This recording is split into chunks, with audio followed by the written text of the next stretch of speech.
ओ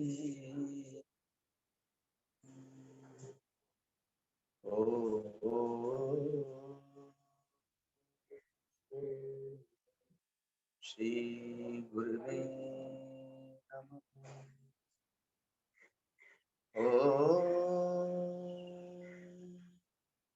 श्री गणेशाय नमः।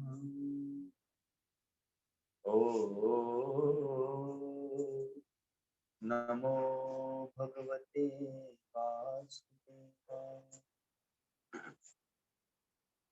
गुरुर्ब्रह्मा गुरुर्विष्णु गुरुर्देवो महेश्वर,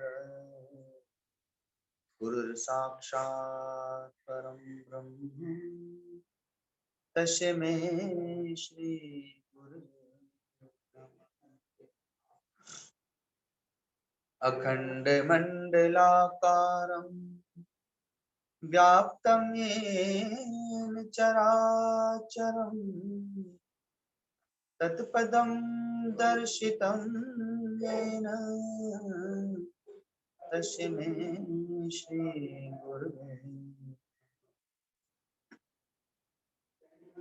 ध्यानमूलं गुरुर्भूति पूजामूलं गुरुर्पदम् मन्त्रमूलं गुरुर्वाक्यम् मोक्षमूलं गुरुर्कृपा। मोक्षमूलं गुरुर्कृपा। पर बुद्धि हल्ला न करनी चाहिए। गीता जी की स्तुति करेंगे।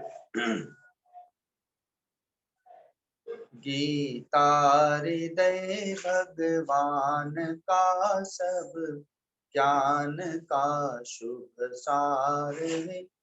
इस शोध गीता ज्ञान से ही चल रहा संसार है। गीता परम विद्या सनातन सर्वशास्त्र प्रधान है। पर ब्रह्म रूपी मोक्षकारी नित्य गीता ज्ञान है।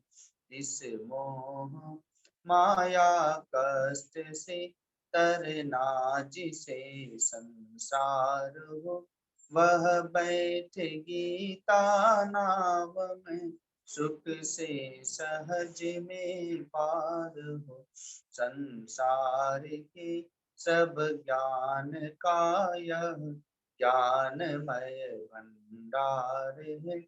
श्रुति उपनिषद वेदांत ग्रंथों का परम सुख सार है। गाते जहाँ जन नित्य हरि गीता निरंतर नेम से रहते वही सुख कंद नटवर नंद नंदन प्रेम से। गाते जहाँ जन गीत गीता प्रेम से हरि ध्यान है। तीरथ सभी भव के वही शुभ शुद्ध और महान है। धरते हुए जो ध्यान गीता ज्ञान का तन छोड़ते लेने उन्हें माधव मुरारी आप ही उठ दौड़ते। सुनते सुनाते नित्य जो लाते इसे व्यवहार में पाते परम पद ठोकरे पाते नहीं संसार में। पाते परम पद ठोकरे पाते नहीं संसार। बोले गीता माता की जय। गीता विधाता की जय। श्री कृष्णानंद कंद भगवान की जय। सदगुरुदेव भगवान की जय। ओम नमः पार्वती पते हर हर महादेव। आज मोक्षदायिनी एकादशी है। श्रीमद् भगवद गीता के अवतरण का दिवस है। भगवान के 24 अवतार माने गए, जो निर्गुण निराकार परब्रह्म परमात्मा भक्तों के उद्धार के लिए, धर्म की रक्षा के लिए, अधर्म का विनाश करने के लिए समय समय पे अवतार लेते हैं। जो शास्त्रों में पुराणों में वर्णित हैं उनकी लीलाएं, वे 24 अवतार धारण किए। लेकिन साधकों के लिए, संतों के लिए और भक्तों के लिए तो भगवान के अनेकानेक अवतार हैं। जैसे भगवती द्रौपदी के लिए वस्त्र बन जाना, तथा महात्मा अर्जुन के लिए श्रीमद् भगवद गीता के रूप में प्रकट हो जाना। ये भगवान श्री कृष्ण का, ये भगवान नारायण का, ये निर्गुण निराकार परब्रह्म का ज्ञानमय स्वरूप है, वांगमय स्वरूप है, ये भक्तिमय स्वरूप है, यह वैराग्यमय स्वरूप है। भगवान ने इस ग्रंथ में एक ही जगह कई योगों को ला करके समाहित कर दिया। कोई भक्ति योग का अधिकारी है, कोई ज्ञान योग का अधिकारी है, कोई अष्टांग योग का अधिकारी है, कोई राजयोग का अधिकारी है, कोई कर्मयोग का अधिकारी है। तो वह कैसे चले उस पथ पर? अब कर्म मार्ग का अधिकारी कैसे चले कर्म के पथ पर? तो कर्म योग के अनेकानेक सिद्धांत, अनेकानेक सूत्र भगवान ने गीता जी में दिए। भक्ति मार्ग से चलने वाले के लिए भी अनेकानेक सूत्र दिए, ज्ञान मार्ग से चलने वाले के लिए अनेकानेक सूत्र दिए। क्योंकि जिस प्रकार से बिना सूत्र के गणित हल नहीं किया जा सकता, वैसे अपनी जीवन की ग्रंथियों को खोलने के लिए आध्यात्मिक सूत्रों की आवश्यकता होती है। ये भगवत गीता साक्षात ब्रह्म विद्या ही है, जो एक सदगुरु के द्वारा अपने परम प्रिय शिष्य के आत्यंतिक समर्पण से द्रवित होकर के प्रदान की जाती है। स्वयं भगवान महात्मा अर्जुन के साथ बाल्यावस्था से ही सखा के रूप में, भाई के रूप में, शाले के रूप में, सारथी के रूप में, न जाने कितने रूपों में वे साथ में रहते हैं। भगवान ने ब्रह्म विद्या महात्मा अर्जुन को कभी नहीं, वे तब इस ब्रह्म विद्या को प्रदान करते हैं जब महात्मा अर्जुन ने भगवान को अपना सद्गुरु बनाया। शिष्यस्ते हम शादी मामताम प्रपन्नम, हे प्रभु मैं आपका शिष्य होता हूँ, मुझे शांति प्रदान करें, मेरा कल्याण करें। मेरे चित्त में अशांति हो गई है, विषाद हो गया है, शोक संतप्त हृदय हो गया है, मोह ममता आसक्ति के घेरे में आ गया हूँ। तो भगवान ने अपने प्रथम शिष्य को और अपने अंतिम शिष्य को यह ब्रह्म विद्या प्रदान की। क्योंकि भगवान को भगवान मानने वाले तो बहुत थे, लेकिन गुरु मानने वाला कोई नहीं था। एकमात्र महात्मा अर्जुन ने ही उन्हें सद्गुरु बनाया। तो सद्गुरु के द्वारा ब्रह्म विद्या प्रदान की जाती है। और यह बात भगवान ने गीता जी के 4थे अध्याय में भी कहा है कि मैंने इस योग को सर्वप्रथम सूर्य को प्रदान किया था।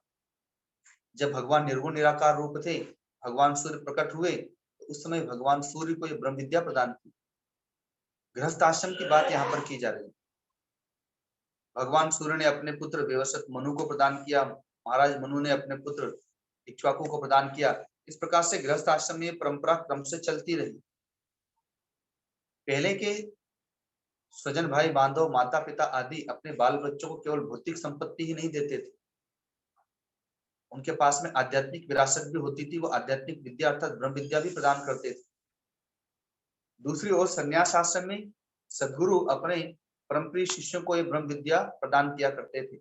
जैसा कि 4थे अध्याय में ही भगवान ने यह भी कहा है, तद्विधि प्रणिपाते ने परिकृष्णेन सेव्या, कि तुम सदगुरु की शरण में जाओ, उनकी सेवा करो, जब वे प्रसन्न चित्त दिखाई दें तो उनसे अपना समाधान करो। तो यह ब्रह्म विद्या गुरु शिष्य की परंपरा से चलती है और चलते हुए आज भगवान श्री कृष्ण महात्मा अर्जुन को प्रदान कर रहे हैं। सृष्टि में जितने भी संत हैं, जितने भी सद्गुरु हैं, वही भगवान श्री कृष्ण के स्थान पर हैं। और जितने भी भक्त हैं, जितने भी शिष्य हैं, वे सभी महात्मा अर्जुन के स्थान पर हैं। और वे अपने अपने सद्गुरु से इस ब्रह्म विद्या को प्राप्त करते हैं। जो ब्रह्म विद्या है, जो ज्ञान है, वही गीता जी है। मानो कोई सद्गुरु अपने आध्यात्मिक स्वरूप को, अपने ज्ञानमय स्वरूप को अपने शिष्य को प्रदान कर रहा हो।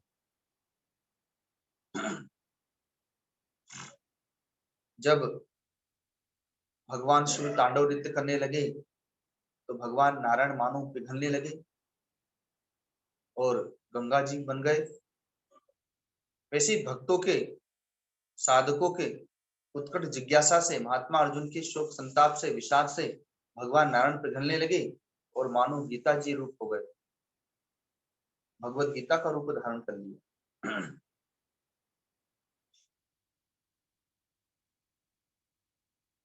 ऐसे तो अपने भौतिक जीवन में, आध्यात्मिक जीवन में भी मैंने गीता जी के प्रति समर्पित भक्तों को किस प्रकार से उनकी आध्यात्मिक उन्नति और उनकी मुक्ति होती है, ये अपनी आंखों से देखा है, जो मैं हर बार बताया भी करता हूँ। राधेश्याम जी नाम के गुरुदेव के परम प्रिय भक्त हुए, जो गीता जी के बड़े प्रेमी और नित्य गीता पाठी थे। अंतिम समय में जिस दिन उनका शरीर जाता है, गुरुदेव समक्ष खड़े हुए हैं, वे दर्शन कर रहे हैं और उनके मुख से गीता जी का मंत्र प्रकट हो रहा है, न जायते मृते वा कदाचिन नायम भूत्वा भविता वा न भूयः अजो नित्यः शाश्वतोयम पुराणो न हन्यते हन्यमाने शरीर। और ये बार बार ये मंत्र प्रकट हो रहा है, सामने गुरुदेव खड़े हैं, वे गुरुदेव का दर्शन भी कर रहे हैं और ये मंत्र उच्चारण कर रहे हैं। इस मंत्र का भाव है, न मैंने जन्म लिया है और न मैं मरने वाला हूं, क्योंकि मैं तो अजर हूं, अमर हूं, शाश्वत हूं, सनातन हूं, पुरातन हूं, अव्यय अविनाशी हूं। एक मरणासन्न व्यक्ति जिसके प्राण निकल रहे हो, वह व्यक्ति इस भगवत गीता के दिव्य मंत्र का उच्चारण कर रहा है और सन्मुख में उसके स्वामी, उसके इष्ट, उसके सद्गुरु विराजमान है। तो गुरुदेव ने भी कहा, बहुत सुंदर, और इसे गायन करो और साथ में सावधान हो जाओ, क्योंकि अब तुम्हारे प्राण उत्क्रमण कर रहे हैं। तो वो और सजगता के साथ में आत्म स्मृति में प्रतिष्ठित होते हुए इस मंत्र का गायन करते रहे, मंत्र का गायन करते रहे। धीरे धीरे प्राण अंगूठे से चलकर घुटने में, घुटने से चलकर नाभि में, नाभि से चलकर के आगे बढ़ते जाते हैं और प्राण निकलते नहीं। जहां सामान्य व्यक्ति के प्राण जीवात्मा के साथ में किसी न किसी इंद्रियों के माध्यम से निकलते हैं, लेकिन भक्त का, साधक का प्राण परमात्मा में विलीन हो जाता है, आत्मा में विलीन हो जाता है और उसी को कहते हैं मुक्ति। जीव यदि निकलेगा, प्राण निकलेगा तो कहीं न कहीं जाएगा, अतः उसका पुनः जन्म होगा। लेकिन जब प्राण निकलेगा ही नहीं, कहीं जाएगा ही नहीं, तो परमात्मा में ही विलीन हो गया, तो अब उसका जन्म नहीं होगा और इसी को कहते हैं मुक्ति। तो गीता जी के पाठ से आत्म स्मृति प्राप्त होती, जैसा कि महात्मा अर्जुन ने अंतिम चरण में कहा। भगवान ने पूछा कि अभी भी कुछ जानना शेष है, तो कहो, बताओ, पूछो। महात्मा अर्जुन ने कहा कि नहीं प्रभु, आपकी कृपा से मैंने आत्म स्मृति को प्राप्त कर लिया है, अब मैं आपकी आज्ञा पालन करने के लिए तैयार हूं, आप आज्ञा प्रदान करें। तो संपूर्ण गीता जी का सार है। स्वयं परम पूज्य मस्तराम बाबा जी भी कहते हैं, वेदा नाम त्रिपदा सारम तस्याम ओंकार उच्यति ओम नामासि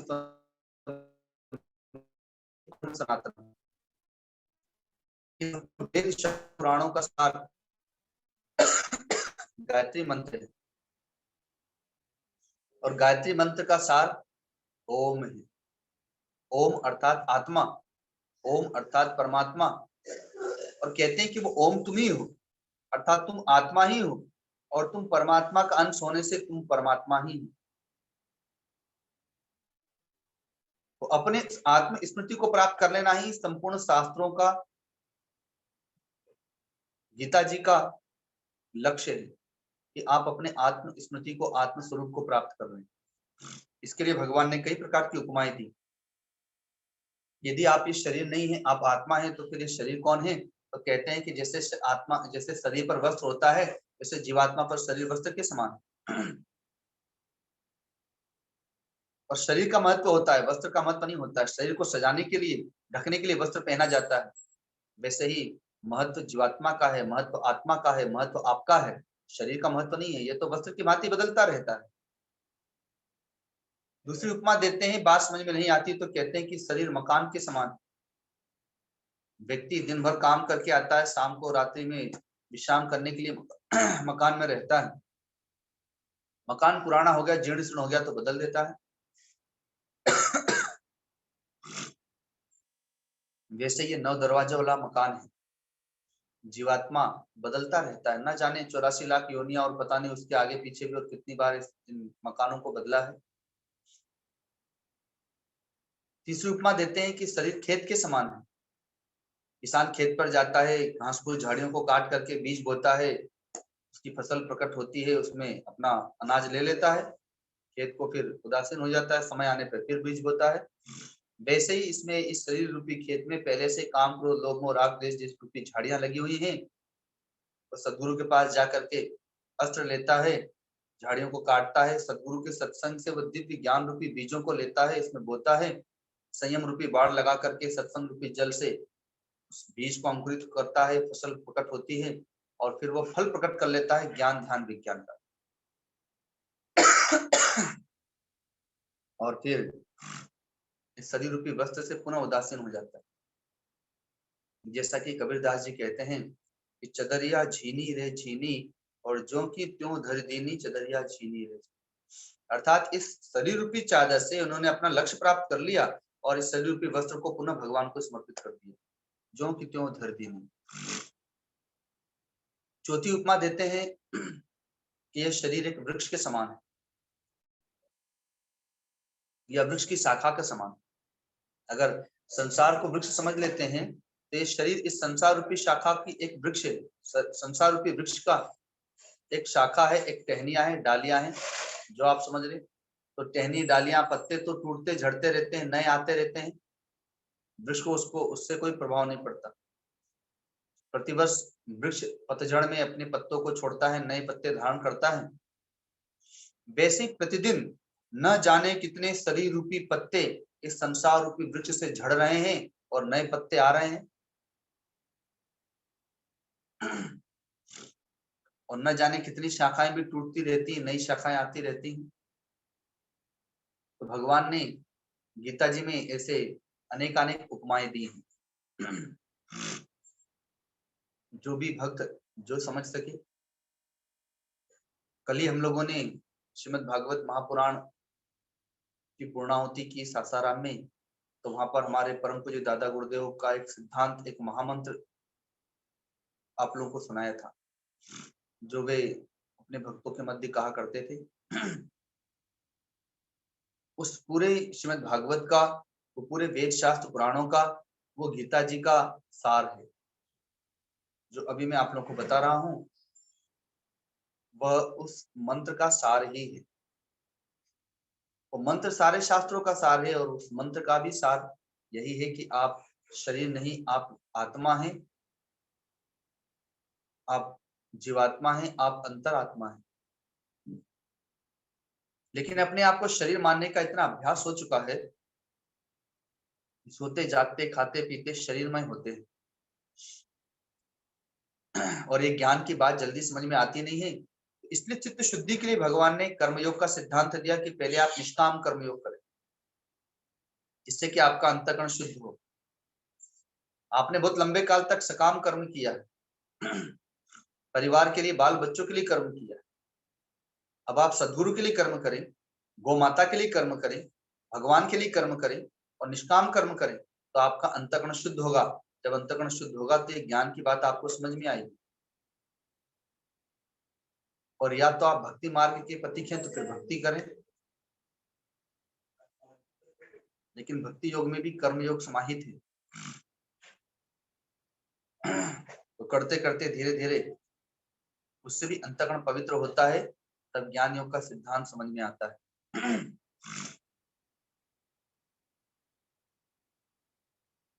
पिछले वर्ष से हम लोगों ने श्रीमद् भगवद गीता पर प्रवचन करना प्रारंभ किया था और कई अध्यायों पर, कई मंत्रों पर प्रकाश भी डाला गया है। तो आप लोगों ने अध्ययन किया होगा कि गीता जी विशेषकर ज्ञानमय है, ज्ञान के सिद्धांतों को विशेष प्रकाशित करती है। और यद्यपि उसमें भक्ति है, वैराग्य है, अन्य योग भी हैं, लेकिन विशेषकर भगवान ने गीता जी को ज्ञान प्रधान बनाया। भक्ति और कर्मयोग प्रधान होने के उपरांत भी, क्योंकि भगवान ने सीढ़ियां दी है। भक्ति योग कर्मयोग एक सीढ़ी है, वहां से आप ज्ञान योग की सीढ़ी में प्रवेश करेंगे और तब जाकर के राजयोग की सीढ़ी में प्रवेश करेंगे। ये सब भगवान ने अनेकानेक सीढ़ियां दी हैं। भगवान का मूल सिद्धांत तो राजयोग है, लेकिन वो राजयोग जल्दी समझ में नहीं आता है, इसलिए भगवान उस राजयोग तक पहुंचाने के लिए, उसे समझने और समझाने के लिए ज्ञान योग प्रदान करते हैं। और बार बार भगवान ज्ञान योग की प्रस्तावना अन्य अध्याय में करते रहते हैं। दूसरे अध्याय में, तीसरे अध्याय में, चौथे अध्याय में, पांचवें अध्याय में ज्ञान योग, पुनः छठे अध्याय में योग की बातें करते करते ज्ञान योग, सातवें अध्याय में तो यहाँ तक कहते हैं कि संसार में केवल एक ज्ञान को जान लिया जाए तो फिर और कुछ भी जानने योग्य शेष नहीं रह जाता, और वही ज्ञान में तुझे देने जा रहा। आठवें अध्याय में उसी को अक्षर ब्रह्म योग के माध्यम से देते हैं, तो नवे अध्याय में राजयोग की प्रस्तावना कर देते हैं। 13वें अध्याय, 14 अध्याय और 15 अध्याय, इसमें पुनः ज्ञान योग को अलग अलग ढंग से समझाया। और 14 अध्याय में तो यह पुनः कह दिया कि उस परम उत्तम ज्ञान को मैं तुम्हें पुनः कहूंगा, जिसको जानकर मनुष्य मुक्त हो गए हैं, ऋषि महर्षि मुक्त हो गए, और कुछ जानना शेष नहीं रहता। भगवान बार बार ज्ञान योग की प्रशंसा करते हैं, क्योंकि उनका उद्देश्य अपने भक्तों को योगी बनाना है, अपने साधकों को ज्ञानी बनाना है। वे अज्ञानी हैं, अतः उन्हें ज्ञानी बनाना है, राजयोगी बनाना है। अतः इसलिए भी भगवान अन्य योगों को लेकर के पुनः ज्ञान योग में और ज्ञान योग को पुनः राजयोग में समाहित करते जाते हैं। आज गीता जयंती का यह परम पावन पर्व है। कोई 18 अध्याय गीता जी का पाठ करता है भक्त, किसी के पास समय कम है तो वो केवल एक अध्याय का पाठ कर लेता है और भगवान को समर्पित कर देता है, गीता जयंती पर्व मनाता है। किसी के पास इतना भी समय नहीं है, कोई पढ़ना लिखना नहीं भी जानता है, तो केवल हिंदी पाठ कर लेता है। और किसी के पास ऐसी प्रतिकूल परिस्थितियां हैं कि वो यह भी नहीं कर पाता है, तो वो गीता जी का अगर एक श्लोक का भी पाठ कर लेता है तो उसे आज के दिन 18 अध्याय का पाठ का फल मिल जाएगा। किसी के पास यह भी समय नहीं है, तो वो गीता जी उसके पास नहीं है, तो गीता जी का स्मरण करके उसे मन ही मन प्रणाम कर देता है आज के दिन, तो भी भगवान उससे प्रसन्न हो जाते हैं।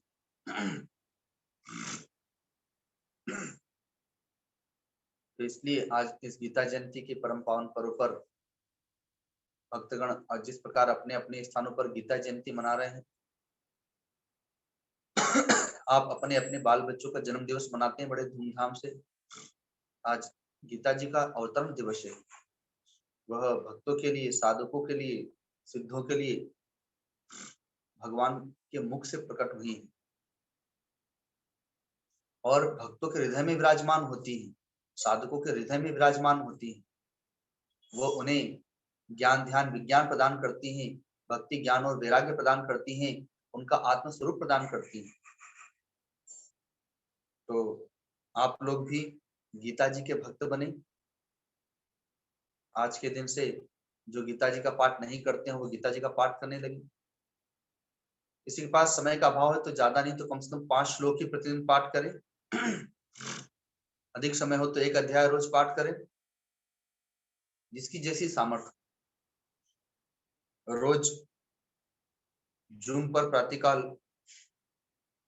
वाराणसी की गुरुदेव की परम प्रिय भक्त बालिका प्रियंका है, जो आप लोगों को प्रतिदिन गीता जी के 5 श्लोकों का अध्ययन कराती हैं, पाठ कराती हैं, ताकि आप लोग साथ में मिल करके पाठ कर सकें, सुन सकें और समझ सकें, और स्वयं से भी आप फिर पाठ करना सीख सकें।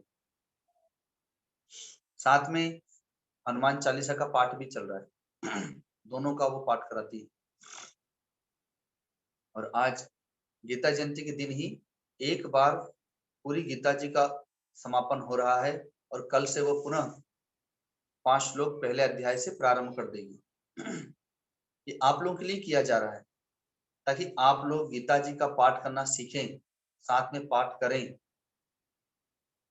गीता जी भले ही संस्कृत में है, उसका हिंदी भावार्थ भी है, लेकिन लोगों के लिए हो सकता है कठिन विषय लगे। और यदि वो भयभीत ना हो और श्रद्धा भाव के साथ में गीता जी का प्रतिदिन पाठ करता रहे, तो एक दिन गीता जी ही उसे पढ़ाने लगेगी और अपना दिव्य भाव प्रकट करने लगेगी, इसलिए वो भयभीत और व्याकुल ना हो। गीता जी को यदि हम बार बार गीता गीता गीता गीता कहते हैं, तो मानो वो त्यागी त्यागी त्यागी, अर्थात त्याग करो त्याग करो त्याग करो। गीता जी हमें त्याग करना सिखाती। परम पूज्य गीताकांड बाबा जी कहा करते थे कि हे सार गीता का यही अभिमान करना त्याग दो, अपने स्वाभाविक कर्म का नाता प्रभु से जोड़ दो।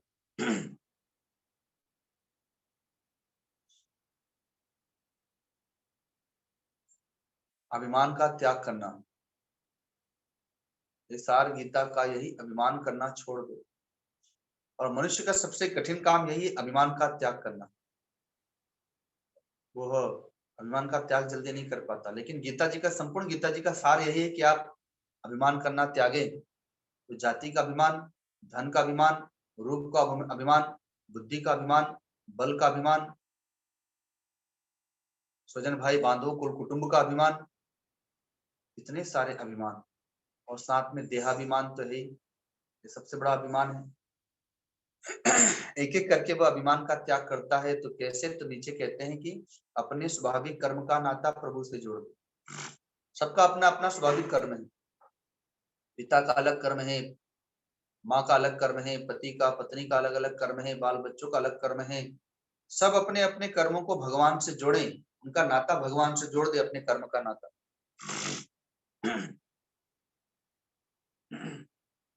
और इन सब बातों को मैंने गीता जी के प्रवचन करते समय कई बार बताया है कि आप अपने कर्म को भगवान से कैसे जोड़ सकते हैं। जब महात्मा अर्जुन युद्ध को भगवान से जोड़ सकते हैं, उन्होंने अपने युद्ध को ही साधना बना ली, युद्ध को ही यज्ञ बना लिया, युद्ध को ही जप बना लिया। तो फिर हम अपने कर्म को साधना क्यों नहीं बना सकते, भगवान से क्यों नहीं जोड़ सकते हैं? अर्थात अवश्य जोड़ सकते हैं। यदि हमने अपने कर्म को भगवान से जोड़ दिया तो वो साधना बन जाएगी, और साधना से चित्त शुद्ध होगा। जब चित्त शुद्ध होगा तो ऊपर के श्लोक में जो आया है कि हे सार गीता का ये अभिमान करना छोड़ दे, फिर हमारा अभिमान गलने लगेगा। जो कि गीता जी का सार है। क्योंकि आप शरीर नहीं है, आप आत्मा है, तो देह का अभिमान क्यों करना? लेकिन ये जल्दी जाएगा नहीं, इसलिए भगवान ने कई प्रकार के सिद्धांत दिए। आज मोक्षदायिनी एकादशी भी है। बहुत से भक्तगण एकादशी का व्रत भी करते हैं, साथ में गीता जयंती भी है। तो अर्थात गीता जी का अवतरण दिवस भी है। तो दो उत्सव, दो व्रत, दो पर्व एक साथ प्रकट हो गए।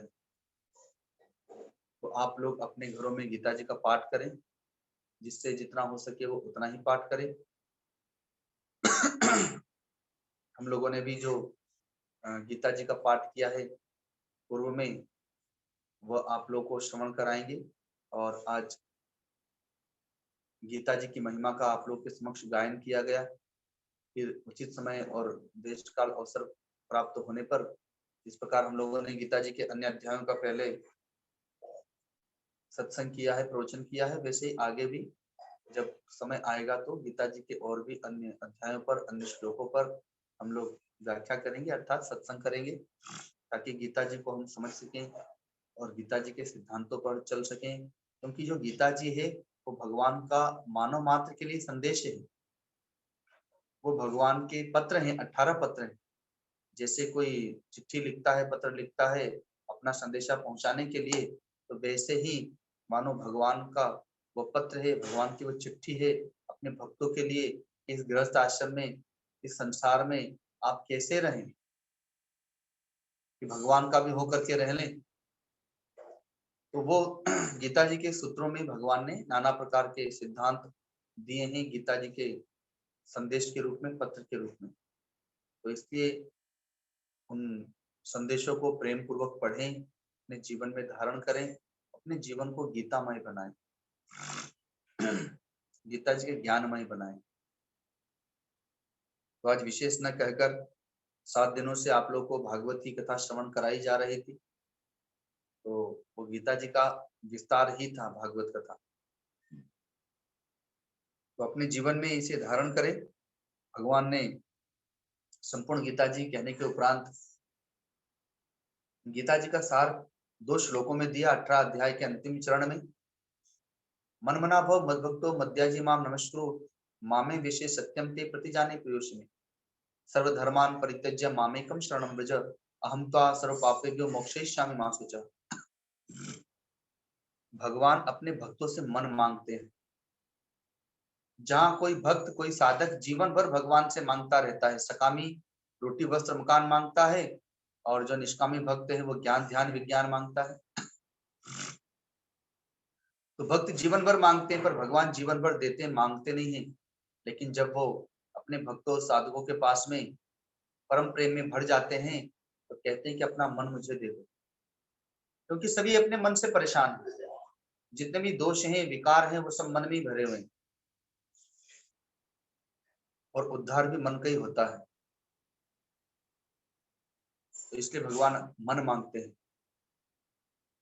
कि अपना मन मुझे दे दो, मेरे भक्त बन जाओ, मेरी आज्ञा का पालन करो, और जो करते हो वो मुझे समर्पित कर दो, मेरा ही पूजन करो। मैं सत्य प्रतिज्ञा करके कहता हूं कि तुम्हारा उद्धार कर दूंगा। भगवान ने गीता जी में एक प्रतिज्ञा की, वो भी सत्य प्रतिज्ञा की। दूसरा कहते हैं सब धर्मों का परित्याग कर दो और परम धर्म को धारण करो। पिता का धर्म, पुत्र का धर्म, भाई का धर्म, पत्नी का धर्म, माँ का धर्म आदि कई प्रकार के धर्म हैं, लेकिन अधर्म से धर्म की तरफ और धर्म से परम धर्म की तरफ गमन किया जाता है। भगवान कहते हैं अब समय आ गया, अब धर्म से आगे बढ़ो, अब परम धर्म को स्वीकार करो। और परम धर्म मनुष्य का एकमात्र एक ही है, परमात्मा का भजन करना, परमात्मा को प्राप्त करना, अपने आत्मस्वरूप में प्रतिष्ठित रहना। तो भगवान कहते हैं कि सब धर्मों का परित्याग करके एकमात्र परम धर्म को धारण करो और मेरी शरण में आ जाओ। मैं तुझे संपूर्ण पापों से मुक्त कर दूंगा, तुम चिंता मत करो, शोक संताप मत करो। ये भगवान ने केवल महात्मा अर्जुन से कहा है ऐसा नहीं, ये संदेश रूप उपदेश प्रत्येक भक्तों और साधकों के लिए है कि आप अपना मन भगवान को दे दें और आप अब धर्म से भी आगे परम धर्म को स्वीकार करें। अपने पाप ताप शोक संताप की चिंता न करें, क्योंकि भगवान ने स्वयं कहा प्रतिज्ञा करके मैं तुम्हारा उद्धार करूंगा और तुम्हें पाप से भयभीत होने की आवश्यकता नहीं। ये गीता जी के संपूर्ण अध्यायों का, संपूर्ण श्लोकों का भगवान ने 2 मंत्रों में ही सार कह दिया। तो इसलिए आइए और ये भगवान के आवाहन को हम लोग भी स्वीकार करें और धीरे धीरे अपना मन भी भगवान को समर्पित करें, तन भी समर्पित करें, मन भी समर्पित करें, धन भी समर्पित करें, अर्थात जो कुछ भी है वो भगवान का ही है, ऐसा जान करके भगवान की वस्तु को भगवान को ही समर्पित करें और उसे प्रसाद रूप में ग्रहण करें। तो गीता जी की महिमा का आज गायन हुआ। गीता जयंती के इस परम पावन पर्व पर सभी भक्तों को बहुत बहुत शुभकामनाएं, बधाई, आशीर्वाद आशीर्वाद आशीर्वाद। अपने अपने स्थानों पर आप लोग गीता जयंती का अर्थात गीता के अवतरण दिवस का पर्व, उत्सव, महोत्सव प्रेम पूर्वक मनाएं, चाहे गीता जी का पाठ करके ही मनाएं, पर जैसे भी हो उसे मनाएं। अब जो भी भक्तगण प्रणाम करना चाहते हो लोग प्रणाम कर सकते हैं। जी प्रणाम बाबा, आप सब प्रणाम कर सकते हैं। हरिओम गुरुदेव। प्रणाम बाबा। हरिओम। प्रणाम गुरुदेव। प्रणाम गुरुदेव। प्रणाम स्वामी जी। नमस्कार स्वामी जी। प्रणाम गुरुदेव। प्रणाम गुरुदेव। प्रणाम गुरुदेव। प्रणाम गुरुदेव। प्रणाम गुरुदेव। कोटि प्रणाम। प्रणाम स्वामी जी। राधे राधे राधे।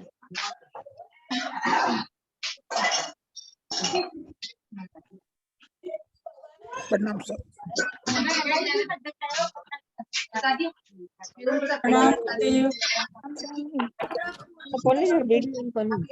प्रणाम बाबा। खुशी ले आओ तो। हरिओम स्वामी जी। हरिओम।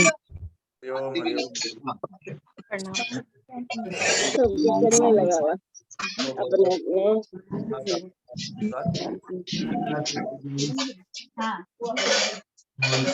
प्रणाम गुरुदेव।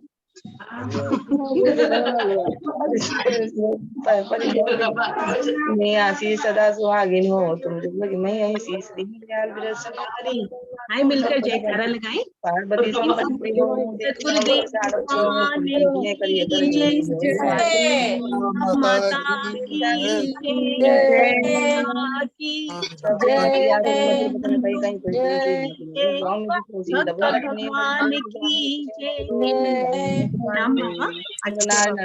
प्रणाम स्वामी जी, चरण स्पर्श स्वामी जी। प्रणाम प्रणाम। हरिओम हरिओम।